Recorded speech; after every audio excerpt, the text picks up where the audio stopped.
Hello friends, welcome to insight learning YouTube channel. आज का हमारा टॉपिक है operational nuclear power plant of India. इन्हीं के बारे में हम पढ़ना स्टार्ट करेंगे। कितने न्यूक्लियर पावर प्लांट अभी ऑपरेशनल है, उनमें कितने रिएक्टर हैं, उनकी इंडिविजुअल कैपेसिटी कितनी है और टोटल न्यूक्लियर पावर कैपेसिटी कितनी है। तो स्टार्ट करते हैं आज का टॉपिक। तो यहाँ से देखिए, जो न्यूक्लियर पावर कैपेसिटी है वो लार्जेस्ट सोर्स है इंडिया में 5th नंबर का। ठीक है, अगर हम बात करें कोल, गैस, विंड और हाइड्रो इलेक्ट्रिसिटी, उसके बाद में न्यूक्लियर पावर आता है। अभी इंडिया में टोटल 22 ऑपरेशनल रिएक्टर है जो कि 7 अलग अलग पावर प्लांट में लगे हुए हैं। ठीक है, और टोटल इनका जो कैपेसिटी है वो है 6780 मेगावाट। तो एग्जाम के पॉइंट ऑफ व्यू से ये डेटा पूछा जा सकता है। ठीक है, तो इसको हमें याद करना है। इसके बाद अगर हम आगे चले तो यहाँ से कुछ पॉइंट डिस्कस कर लेते हैं कि न्यूक्लियर पावर जो मिशन है वो डॉक्टर होमी जहांगीर बाबा के नेतृत्व में स्टार्ट किया गया था। यहाँ से हम आगे चले तो यहाँ पे मैप के अंदर इनका लोकेशन दिखाया गया है। यहाँ पे देखो, आप पढ़ सकते हो operational nuclear power plant of India. तो सबसे पहले अगर हम नॉर्थ से स्टार्ट करें तो उत्तर प्रदेश के अंदर नरोरा एटॉमिक पावर सेंटर है। उसके बाद अगर हम बात करें तो राजस्थान के अंदर रावतभाटा के अंदर राजस्थान एटॉमिक पावर स्टेशन है। उसके बाद अगर हम आगे चले तो उसके बाद गुजरात आता है। गुजरात के अंदर जो है वो है काकरापार एटॉमिक पावर स्टेशन। उसके बाद अगर हम नीचे चले तो महाराष्ट्र के अंदर तारापुर एटॉमिक पावर स्टेशन है और ये इंडिया का सबसे पुराना, मतलब जो सबसे स्टार्टिंग पावर स्टेशन है। इसके बाद हम आगे चले, इसके बाद कर्नाटका के अंदर केगा एटॉमिक पावर स्टेशन है और उस फिर तमिलनाडु के अंदर मद्रास एटॉमिक पावर स्टेशन। इसको आप कहीं बुक्स में चेन्नई भी पाओगे, एक ही बात है। और इसको कलपक्कम भी बोलते हैं। ठीक है, कलपक्कम, ठीक है, ये सब तीनों इसी के नाम है।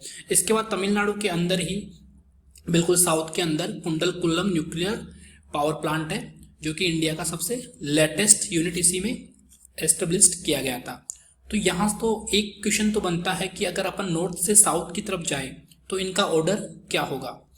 तो यहाँ से देखो, नॉर्थ से साउथ की तरफ जाने पे सबसे पहले नरोरा, उसके बाद में राजस्थान के अंदर रावतभाटा एटॉमिक पावर स्टेशन, फिर गुजरात के अंदर काकरापार, फिर महाराष्ट्र के अंदर तारापुर, उसके बाद केगा कर्नाटका के अंदर, उसके बाद मद्रास एटॉमिक पावर स्टेशन और फिर तमिलनाडु के अंदर ही दूसरा कुंडलकुलम पावर स्टेशन।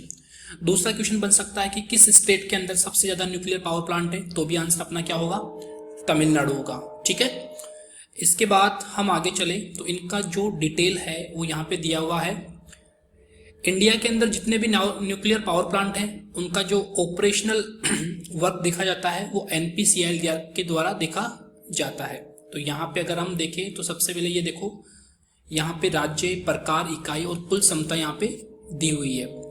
तो जैसा कि हमने डिस्कस किया, केगा कर्नाटक के अंदर है और इसमें टोटल 4 इकाई है और उनकी पावर जनरेटिंग कैपेसिटी है 880। इसी तरीके से तारापुर महाराष्ट्र के अंदर है, इसमें टोटल 4 इकाई है, 2 इकाई ये, 2 ये, total capacity 1400 megawatt. Rawatbhata Rajasthan के अंदर, इसमें टोटल 6 इकाई है, इसका जनरेटिंग कैपेसिटी 1180। काकरापार गुजरात में अंदर है, वहाँ पे टोटल 2 इकाई वर्किंग है, कैपेसिटी 440 मेगावाट। इसी तरह से नरोरा उत्तर प्रदेश के अंदर 2 इकाई है, 440 मेगावाट। और कलपक्कम तमिलनाडु, या इसी को आप मद्रास बोल सकते हो, मद्रास, और इसका जो कैपेसिटी है वो भी 440 मेगावाट है। इसके बाद में कुंडलकुलम तमिलनाडु, ये लेटेस्ट इकाई यहीं पे स्थापित की गई है और इसकी टोटल कैपेसिटी है 2000 मेगावाट। तो एक एग्जाम में ये क्वेश्चन पूछा गया है कि सबसे ज्यादा कैपेसिटी किस न्यूक्लियर पावर प्लांट की है, तो यहां से आंसर हो जाएगा कुंडलकुलम। दूसरा क्वेश्चन पूछा जा सकता है कि टोटल कैपेसिटी रिसेंट में इंडिया में कितनी है, तो वो है 6780 मेगावाट। ठीक है, तो ये सब चीजें आपको याद रखनी है। इसके बाद हम चलते हैं कुछ पावर प्लांट जो अभी कंस्ट्रक्शन उनका चल रहा है। उनके अंदर है काकरापार, इन्हीं के अंदर इकाई इसकी 2 इकाई नई इकाई बनने जा रही है। कलपक्कम तमिलनाडु के अंदर 1 इकाई इनकी इंस्टॉल की जाएगी। रावतपाटा के अंदर 2 इकाई का काम चल रहा है और कुंडलकुलम में 2 इकाई। तो जब ये बनके रेडी हो जाएंगे तो अपना न्यूक्लियर पावर जनरेशन है वो इतना और बढ़ जाएगा। तो ये सारी डिटेल्स है कंस्ट्रक्शन, अंडर कंस्ट्रक्शन वाले पावर प्लांट की। उसके बाद यहां पे ये इनका डिटेल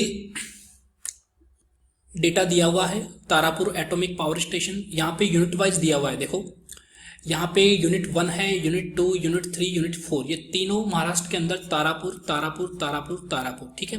इनकी कैपेसिटी दी हुई है और ये कब इंस्टॉल किए थे, कब इनका कॉमर्शियल ऑपरेशन स्टार्ट हुआ था, वो सारा डेटा यहाँ पे दिया हुआ है। तो यहाँ से एक इंपॉर्टेंट डेटा तो ये है कि ये जो 1969 है इसके अंदर सबसे पहला न्यूक्लियर पावर स्टेशन स्टार्ट हुआ था इंडिया के अंदर। तो ये डेट हमारे लिए बहुत ही इंपॉर्टेंट है। इसके बाद राजस्थान की जो इकाईज है वो यहाँ पे मेंशन है। देखो यहाँ से टोटल 6 इकाई वर्किंग है, इनका कैपेसिटी दिया हुआ है। और राजस्थान के एग्जाम के पॉइंट ऑफ व्यू से जो यहाँ पे क्वेश्चन इंपॉर्टेंट है वो है 1973 के अंदर राजस्थान के अंदर nuclear power generating unit start हुआ था। ओके, उसके बाद सिमिलर वे में मद्रास में दिया हुआ है, कर्नाटक के अंदर दिया हुआ है और कुंडलकुलम में दिया हुआ है। तो यहां से जो अपना क्वेश्चन बन सकता है सबसे रिसेंट ये बन सकता है 31 मार्च 2017 के अंदर कुंडलकुलम जो कि तमिलनाडु के अंदर है, ये latest installed nuclear power plant है इंडिया के अंदर। और फर्स्ट जो 1969 में तारापुर में स्टार्ट हुआ था वो हम ऑलरेडी डिस्कस कर चुके हैं, ठीक है। कुंडलकुलम में 2014 में स्टार्ट हुआ था। तो ये इन सभी का डेट दिया हुआ है, आप देख सकते हो। नरोरा उत्तर प्रदेश में 1991 और काकरापार गुजरात में 1993 में स्टार्ट हुआ। इसके बाद ये तो हुई सभी न्यूक्लियर पावर स्टेशन की। इसके बाद इनका जो कंट्रोल देखता है वो संस्था है NPCIL, ठीक है। इसका फुल फॉर्म यहाँ लिखा हुआ है nuclear power corporation of India. ये इनका संचालन सभी इसी संस्था के द्वारा देखा जाता है और ये डिपार्टमेंट ऑफ एनर्जी के अंडर काम करती है, ठीक है। डिपार्टमेंट ऑफ एनर्जी का भी एस्टेब्लिश्ड हुआ था 3 अगस्त, जैसा कि हम ऊपर पढ़ चुके हैं 1954 के अंदर। तो ये डेट भी आप याद रख सकते हो। इसके बाद इसके जो मेन वर्किंग है NPCIL के वो यहाँ पे लिखे हुए हैं। देखो, विद्युत उत्पादन के लिए परमाणु विद्युत संयंत्रों का परिचालन, परमाणु विद्युत परियोजनाओं का क्रियान्वयन करना, ये सभी कार्य NPCIL के अंडर आते हैं। तो यहाँ से जो और NPCIL के वर्किंग है वो इनका यहाँ पे अभिकल्पन, निर्माण, कमीशनिंग, परिचालन, ये सारा वर्क NPCIL के द्वारा ही देखा जाता है। तो ये सभी डिटेल न्यूक्लियर पावर प्लांट के बारे में है। कैपेसिटी, रिएक्टर्स हम डिस्कस कर चुके हैं। अब यहाँ से कुछ क्वेश्चंस हैं एग्जाम के पॉइंट ऑफ व्यू से। तो पहला क्वेश्चन यहाँ से है, एशिया का फर्स्ट न्यूक्लियर रिएक्टर कौन सा था? तो अप्सरा। ये कई एग्जाम में आ चुका है, आपको याद करना है। मुंबई में लोकेटेड है और इंडिया का फर्स्ट न्यूक्लियर रिएक्टर है। यहाँ पे प्लांट नहीं है, आपको ध्यान से पढ़ना है, यहाँ पे बात हो रही है रिएक्टर की। ओके, इसके बाद हम चले आगे। तो सेकंड क्वेश्चन यहां से हम देख सकते हैं, which nuclear power plant in India is the highest capacity? तो यहाँ पे कुंडलकुलम तमिलनाडु के अंदर जो पावर प्लांट है उसकी हाईएस्ट कैपेसिटी है 2000 मेगावाट।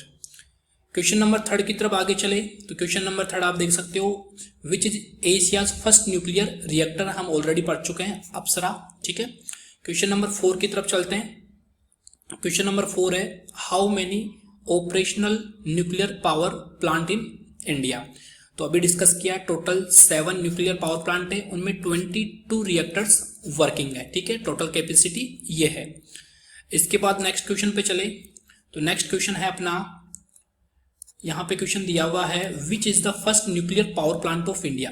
अब यहां से देखो, ये फर्स्ट न्यूक्लियर पावर प्लांट की बात कर रहा है, रिएक्टर की नहीं। तो फर्स्ट न्यूक्लियर पावर प्लांट है तारापुर, जो कि महाराष्ट्र के अंदर है। ये 1969 में इंस्टॉल्ड किया गया था महाराष्ट्र के अंदर। तो फर्स्ट न्यूक्लियर पावर प्लांट तो तारापुर और फर्स्ट रिएक्टर है अप्सरा, ठीक है। तो ये सारी डिटेल एग्जाम के पॉइंट ऑफ व्यू से बहुत इंपॉर्टेंट है और आप इनको याद कर सकते हो। तो आई होप आज का वीडियो आपको इंफॉर्मेटिव लगा होगा। हम मिलेंगे नेक्स्ट वीडियो में एक नए टॉपिक के साथ और आप हमें फॉलो कर सकते हो सभी सोशल मीडिया साइट पे। अपना जो यूजर नेम है वो आस्क टू अशोक है। तो आप जितने भी सोशल मीडिया प्लेटफॉर्म है, फेसबुक, इंस्टा, इन सभी पे, ट्विटर पे फॉलो कर सकते हो। तो मिलते हैं नेक्स्ट वीडियो पे, तब तक के लिए धन्यवाद।